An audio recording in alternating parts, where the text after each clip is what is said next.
Welcome to the Scale Up Valley podcast, where we bring the best founders and investors to help you scale your business from 1 million to 1 trillion.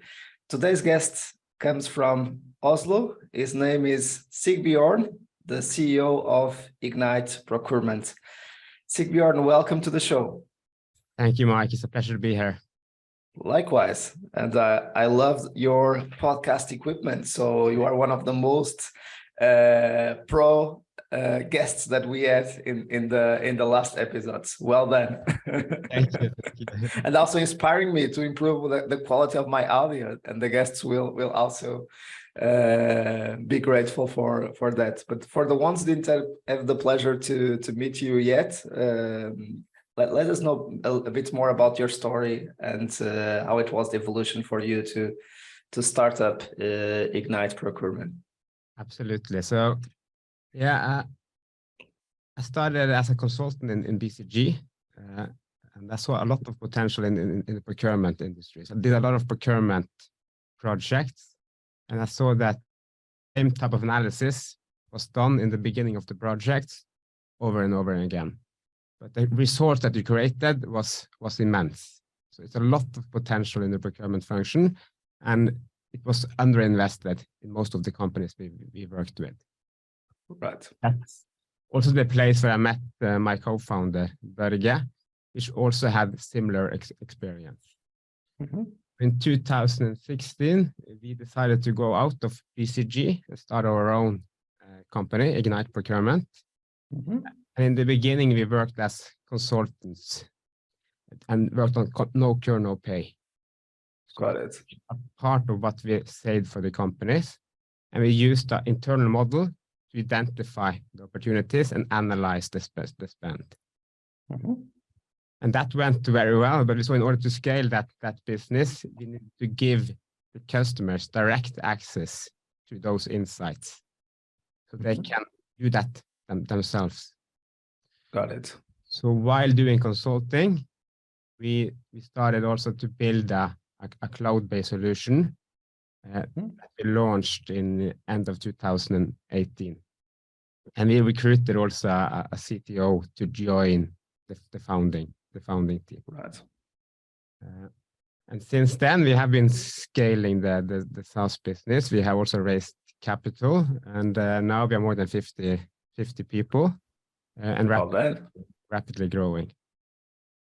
Sounds amazing. So you have raised, you kind of bootstrap it until you were you funded the development of the platform with the consulting work that you were doing, and you both had that consulting background from BCG, where you identified the problem and that it was a big problem, a big pain for the customers, that they were willing to pay for that solution.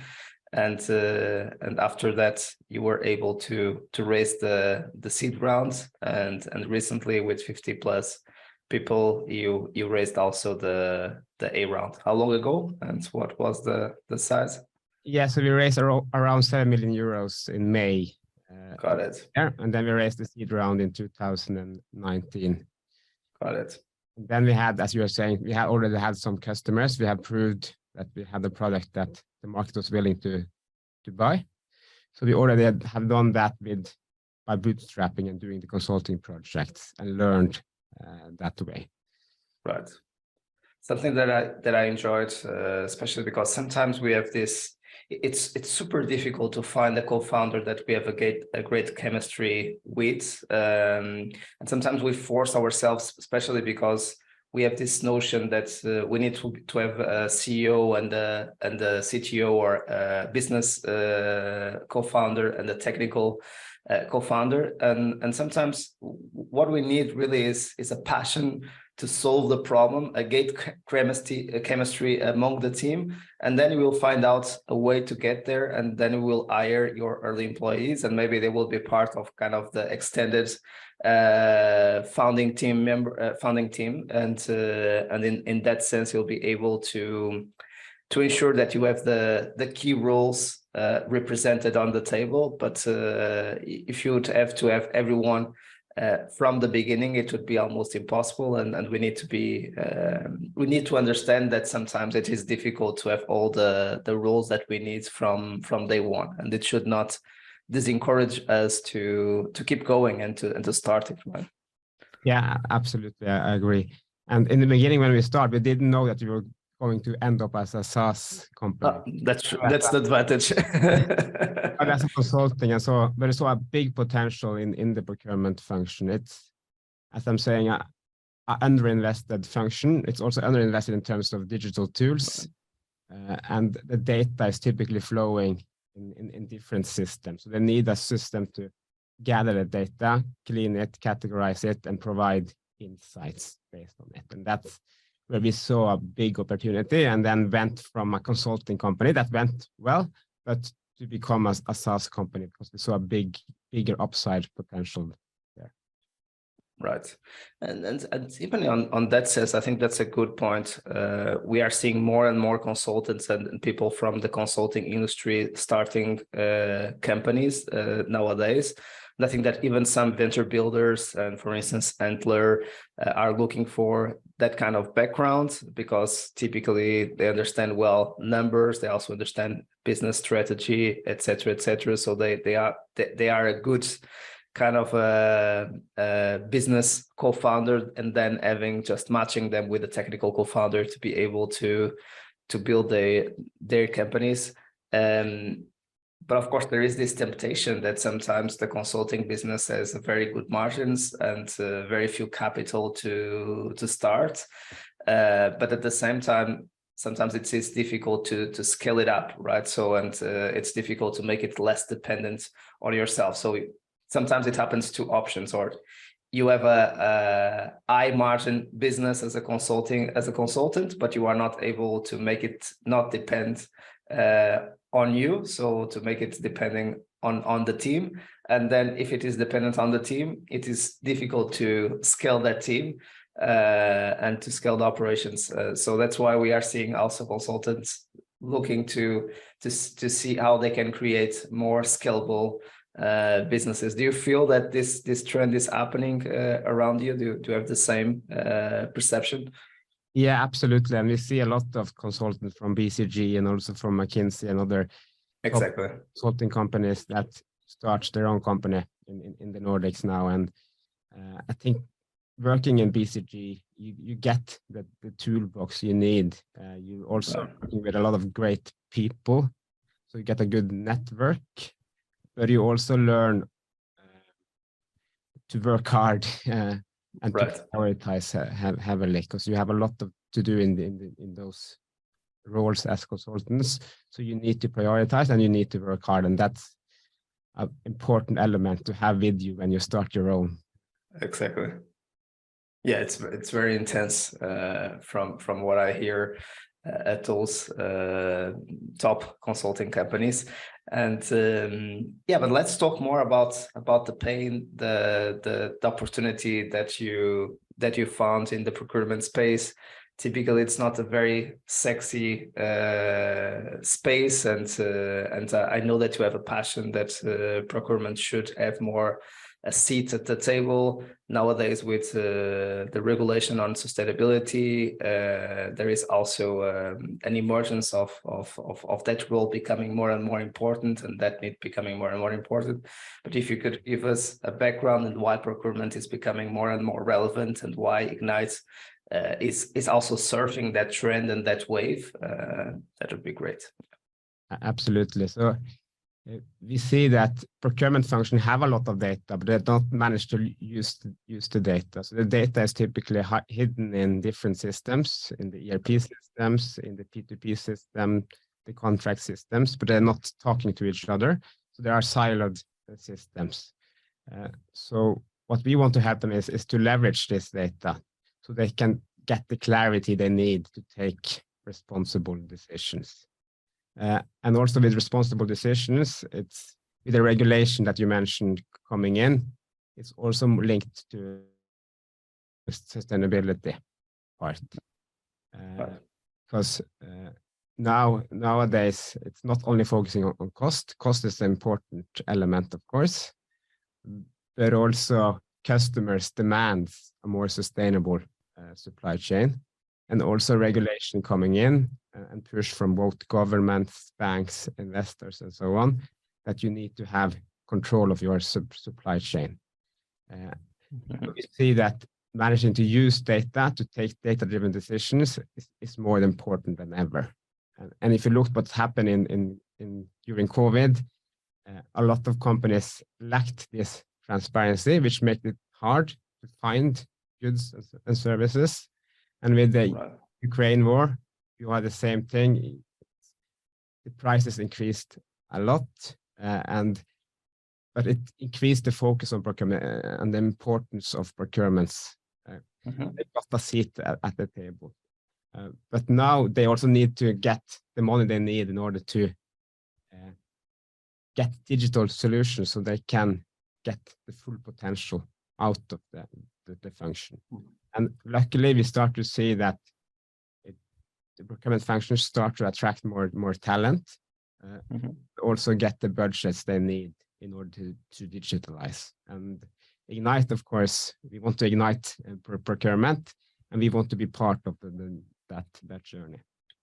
Right. So it's one of those functions where everything is still done on Excel, email, and there is a huge need to digitalize the function, the processes, and to make it much more, it's much easier to work in that function, right? And to make it more productive, efficient, effective, I would say.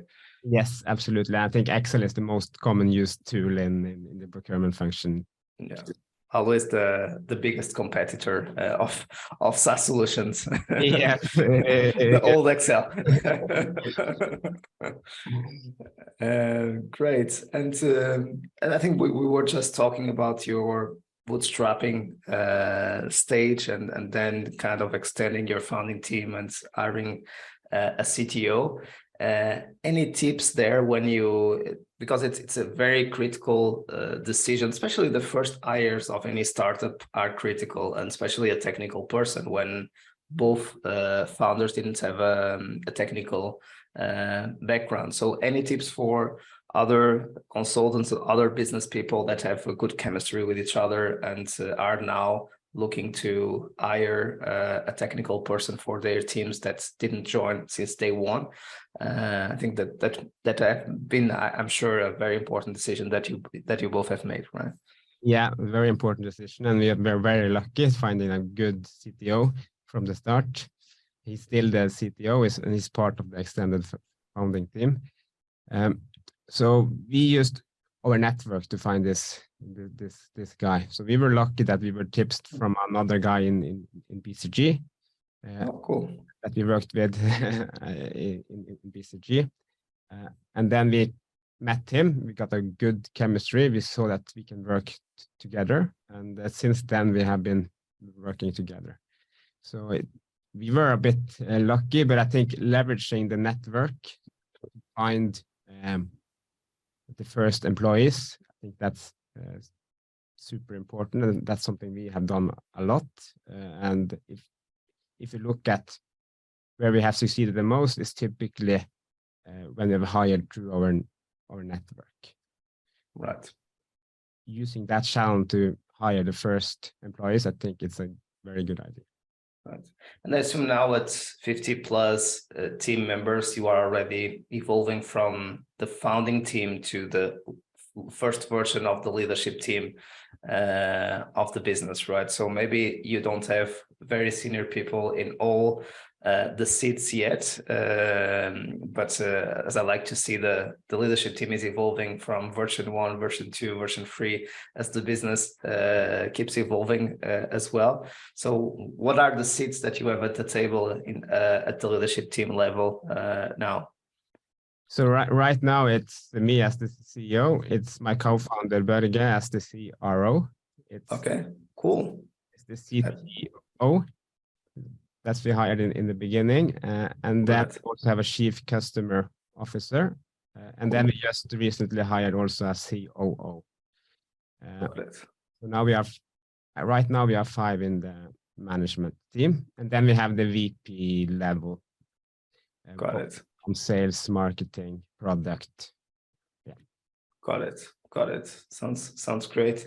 And this is sometimes also a good point is sometimes the CRO is able to also manage CS. I see that you have the CCO or the chief customer officer in this case, that sometimes it's also the chief commercial officer, so we need to be careful with with the name. So how do you split? This might be also interesting, and I see that you have grouped on the leadership team in order to make it let's say as small as possible, so it also helps to be agile and quick to decide. If you have a very long or extended leadership team, sometimes things become also slower in terms of decision making, and in a startup there is something in a scale up, there is something that you can cope with, which is being slow and not being able to be all on the same page and be quick to make decisions, right? Yeah, I think it's a good point. And in the beginning, we had also customer success below the CRO. Okay. So but right now it's that we have also that on the C level. But I think speed is super important. Right. So keeping the team as tight as possible, I think it's critical in the early days. Then you maybe can expand it a bit as you grow. Yeah, and maybe I could ask the question in a better way, which is what are kind of the functions that are now under the responsibility of revenue, right? Because CS is of course under the chief customer officer at the moment. So revenue leads what functions? And marketing and sales. Marketing and sales, and so we have a VP marketing and a VP sales. Got it. Perfect. Yeah, it makes a lot of sense, especially in SaaS, that the chief customer officer can also focus a lot on of course on the NPS and also align with the CRO on the NRR and how to grow from existing customers, and having kind of retention and acquisition split it, because those two different areas of the business need also a lot of focus, right? So growing from new customers or growing from existing customers, that's a big world to work on. And we try to be very customer driven in the whole company, also on the product development. So that's why it can be good to have the chief customer officer also on the C level, so they get and they can say their words from the customers behave. And again, having a seat at the table and having the customer represented in the C level. And in terms of ICP or ideal customer profile, so what are the typical or the ideal client for your SaaS platform? Yeah, so it's typically mid-market and enterprise customers across different industries.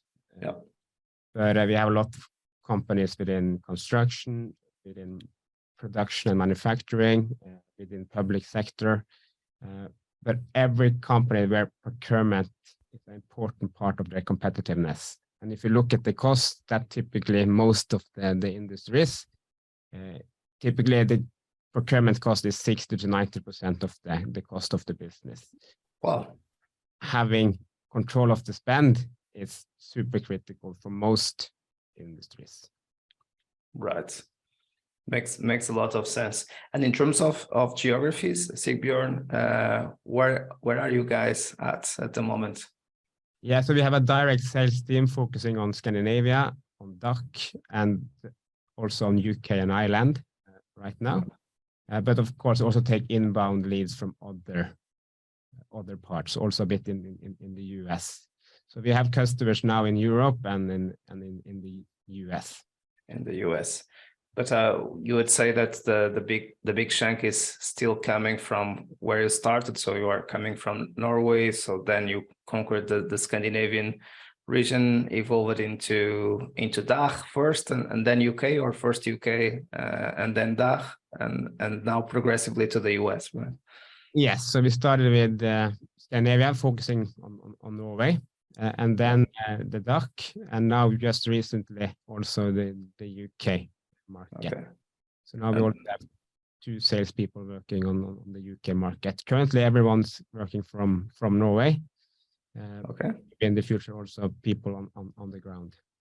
This is an important tip and always a great discussion, especially should we have the commercial team close to the rest of the team and travel, or should we have those sales offices or commercial offices on the ground, on the field, in their markets? And of course, there are pros and cons, and I think there are also different timings, right? So there are moments that it makes sense to be closer to the headquarters to make it easy to communicate and to adapt. And there are moments that it's really important. Even sometimes we see the CEO moving to the most important markets and having the go-to-market functions moving also to that market. So typical case, the UK or the US, then part of the leadership team moves to the US, especially the go-to-market functions, and sometimes it is the technical functions that stays in the original headquarters. And of course, I'm talking as we have a global podcast in a European context, because a lot of European companies need to start growing in Europe and then jump to the US. For the US companies is different because they can build a big business just out of the US, right? Yes. So, and that might be the case for also when we are going into the US, that some of us move into the US. Right. But right now, and then also in the early days, I think when the product develops a lot, I think it's the synergies of having all people together is quite high. We should not underestimate the importance of communication and being able to always be on the same page. We know that there are a lot of companies nowadays that are able also to have amazing remote frameworks and to be able to make it happen. But of course, in an organic way, in the face-to-face way, it is always easier, right, to make it happen. Absolutely. Cool. And any lessons from a go-to-market perspective now that we understand a bit your ICP, so that you are serving mid-markets, enterprise, sector agnostic, and then the geographies that you are going through. Any comments on outbound, inbound partners, PLG or product-led growth for the ones who are not familiar with the terminology? And any lessons learned in terms of go-to-market? I think this is one of the critical components, both on the starting up stage, but especially on the scaling up stage, having those channels working, right? I think in the early days and going from 0 to 1 million, I think you should focus on one channel.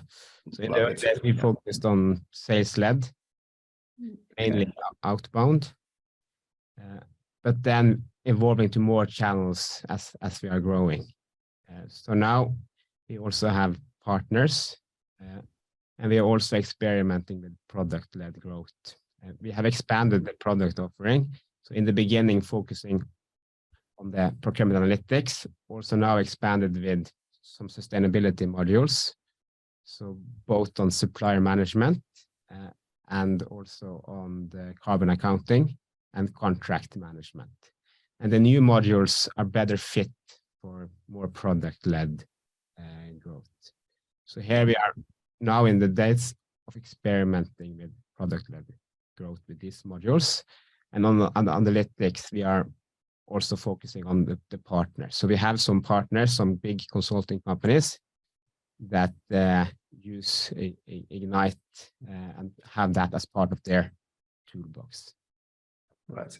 This is really a great point. And again, it's the old mindset about starting up and scaling up, but related to channels. So starting up is always a discovery exercise where we are trying to be able to find product market fit. And it's an exploration exercise. We never know how long it will take and when all the pieces of the business model will tick.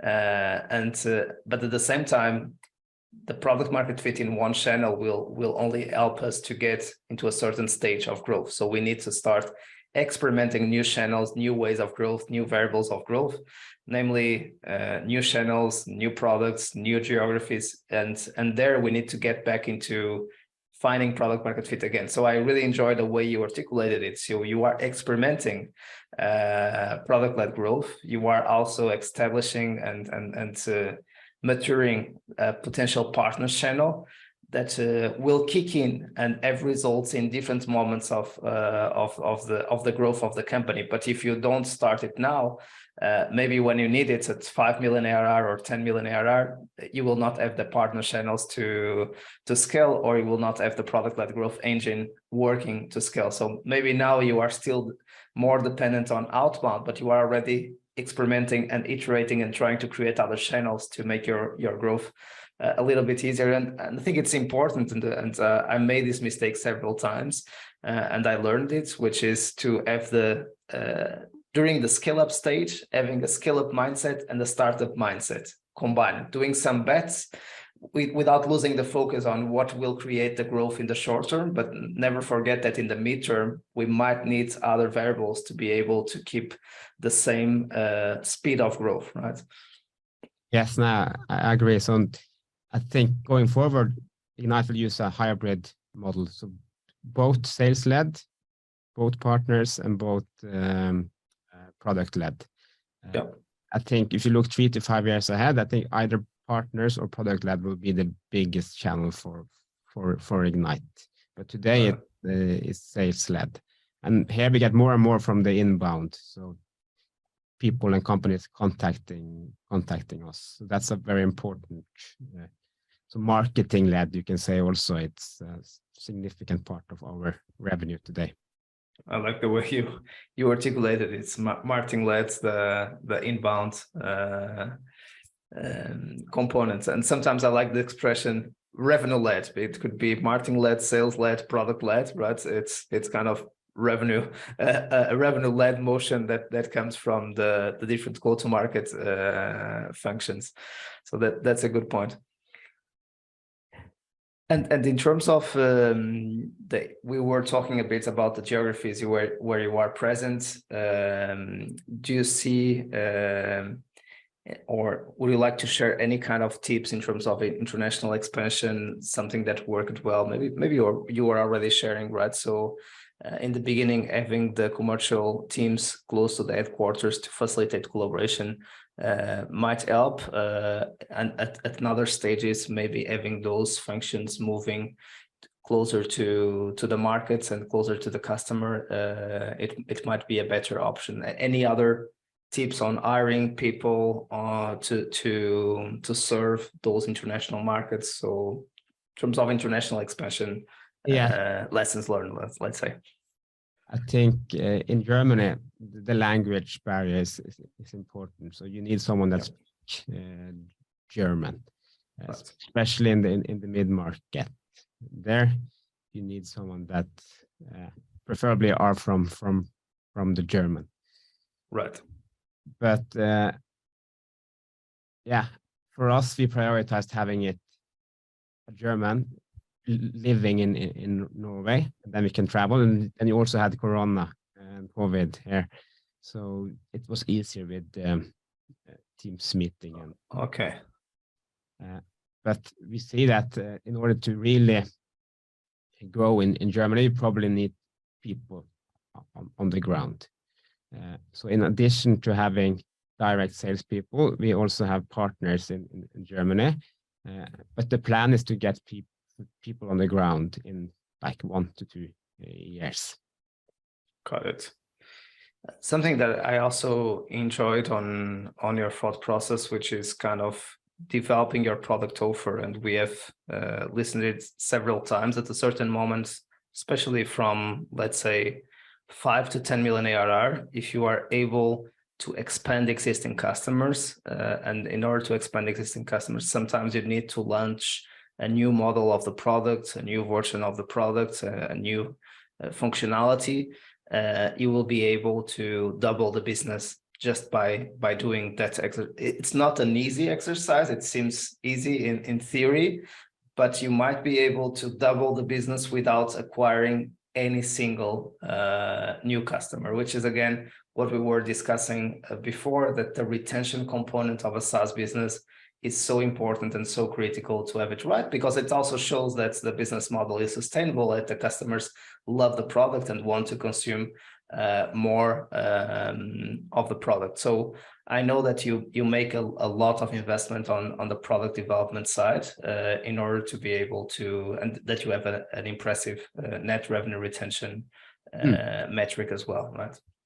Yeah, so we have cautiously invested a lot into the product development. So around 2/3 of the company is working in product development in different product teams.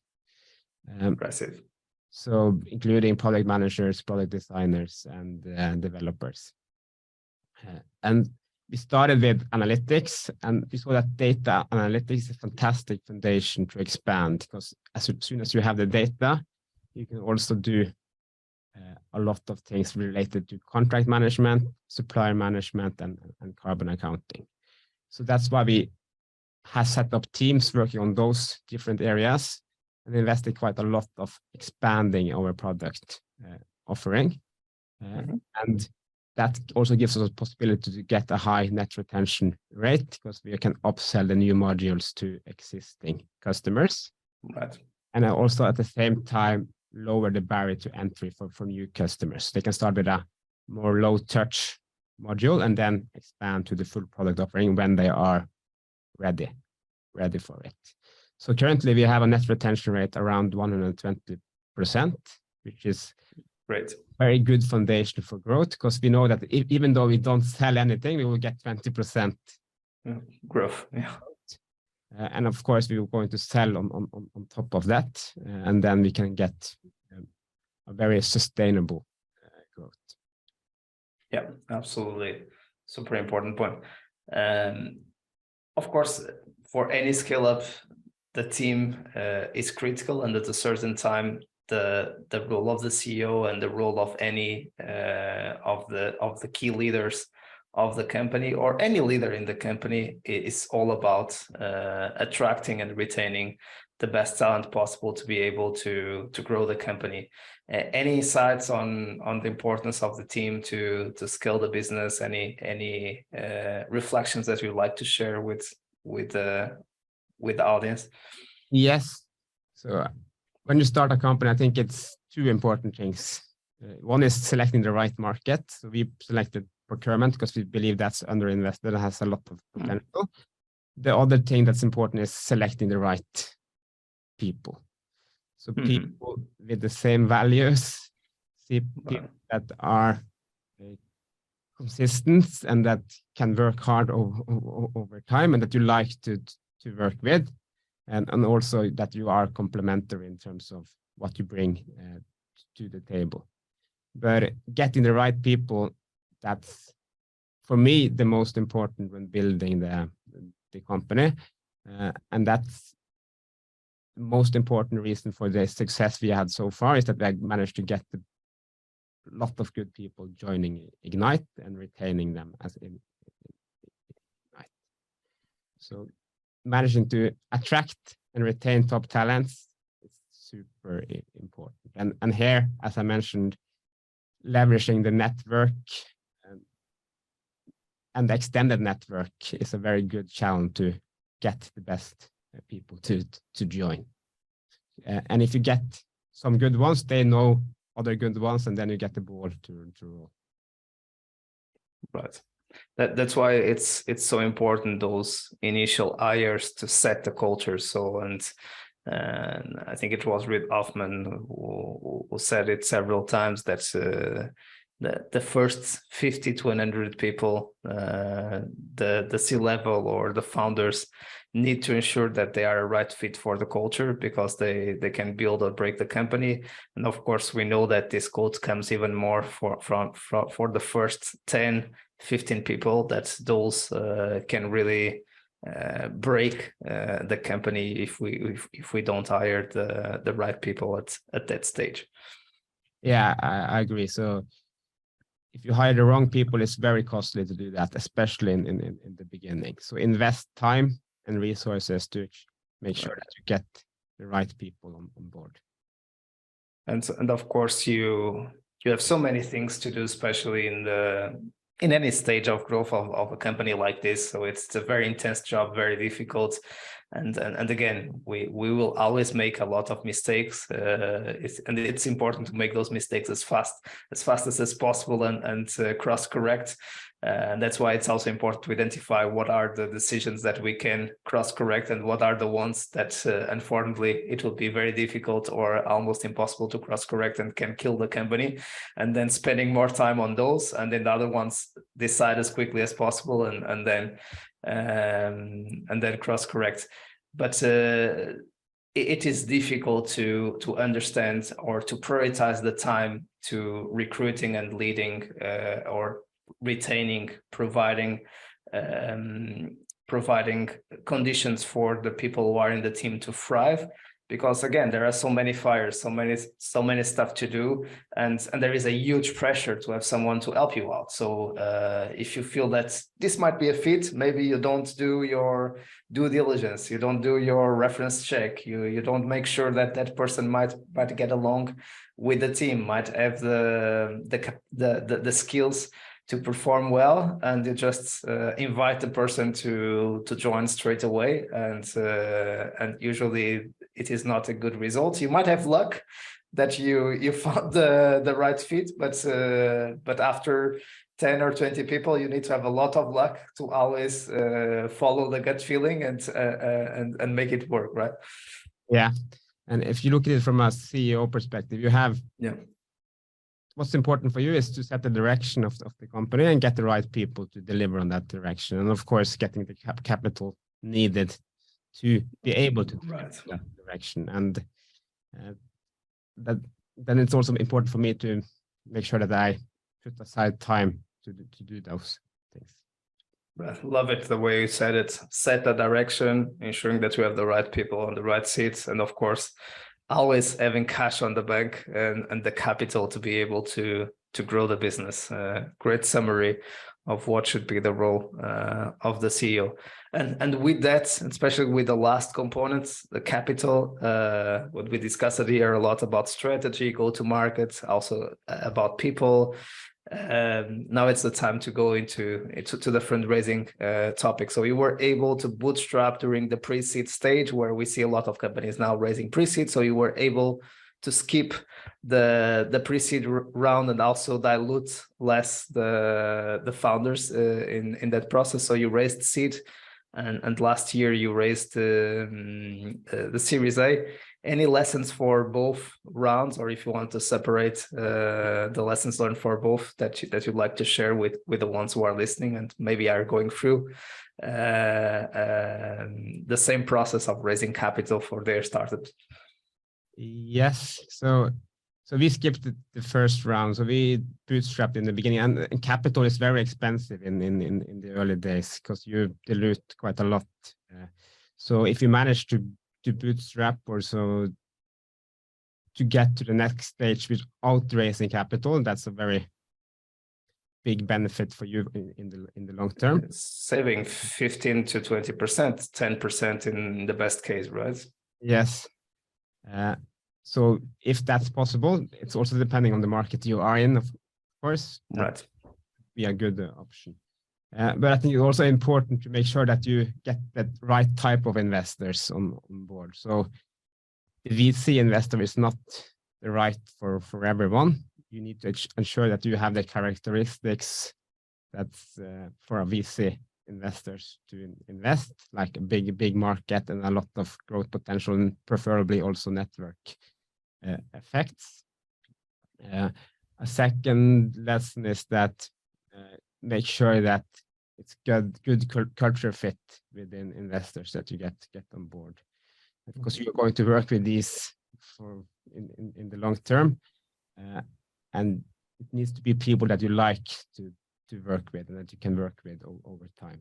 So it's the same as getting people on board. You need to have a good fit with them also in terms of working together. And the last, that it's preferably good to start the process as early as possible. So you keep the options and you have optionality. So you're not in a place where you need to take capital and they have better negotiation cards than you. So start early, discuss with the investors and keep your options open. I think that summarizes my lesson so far. When we raised the seed round, I didn't have enough understanding of the VC world. I've learned a bit after that. So I probably did some mistakes in the early days, but you learn as you go along also. Even for the ones who know the theory, then making it happen, and with the pressure and the emotional intensity of going through fundraising, sometimes we forget basic things. So we always make a lot of mistakes, even the most experienced ones who have done it 2 or 3 times before, right? So that's a good point, and being humble there as well. Great. And you also said something super relevant, which is related with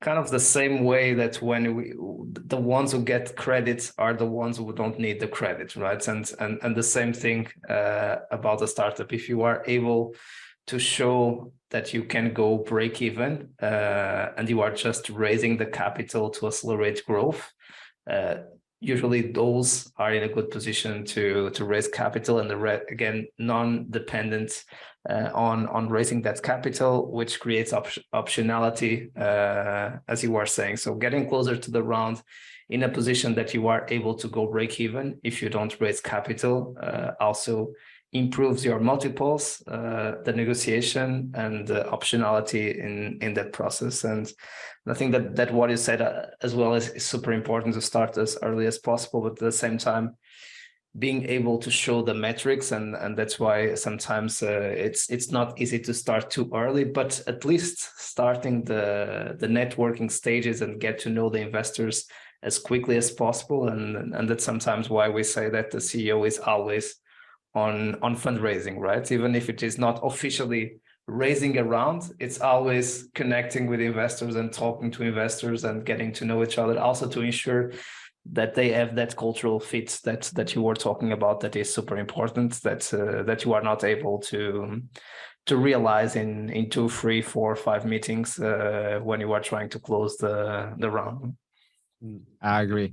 And for us now, it's, and especially in today's environment in the capital market, it's to have that optionality. So now we have a budget where we go cash flow positive, but we see big opportunities in the procurement space. So it might be that we want to raise more capital, but having the optionality to become cash flow positive on your own is good, especially in today's environment. Super. So fully agreed. And let's go into the last segment of the show, Sigbjørn, where I ask you a quick question and you give me a brief answer, please. So if you'd have the opportunity to have a coffee with yourself at the beginning of Ignite Procurement, so let me look into the LinkedIn in 2016 when you started bootstrapping, what advice would you offer to your younger Sigbjørn? Yeah, good question. So I think stay focused, not be too impatient. So I think be too early, we broadened the scope before we maybe had product market fit.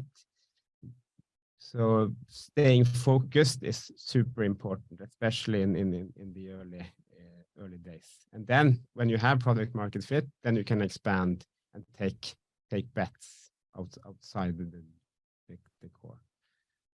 But that's a key learning for me. Awesome. What are you the most proud of on your journey so far? I think it's definitely the people that we have managed to attract and retain into Ignite. We have top people, top companies joining Ignite. That has brought a lot to the table, and I think that's going to be the most important success factors for Ignite in the future, that I managed to attract those people. Awesome. Worst advice ever received?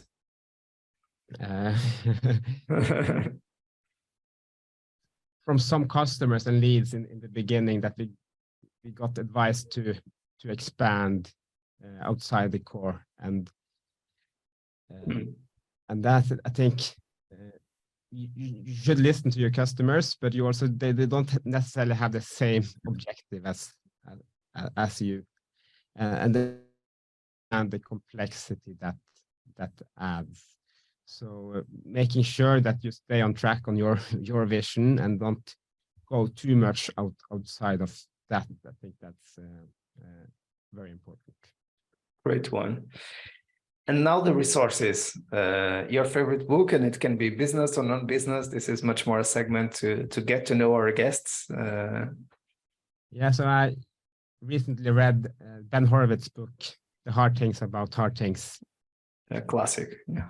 Really good book, because it also explained what it takes to build a company, and also includes some practical advice. So a very good book just read. Absolutely. Favorite movie or series? Yeah, I don't like prioritize a lot of TV series these days, but I like Billions. It's a good TV series. And I also think Entourage was terrific. Right. Great additions to the list.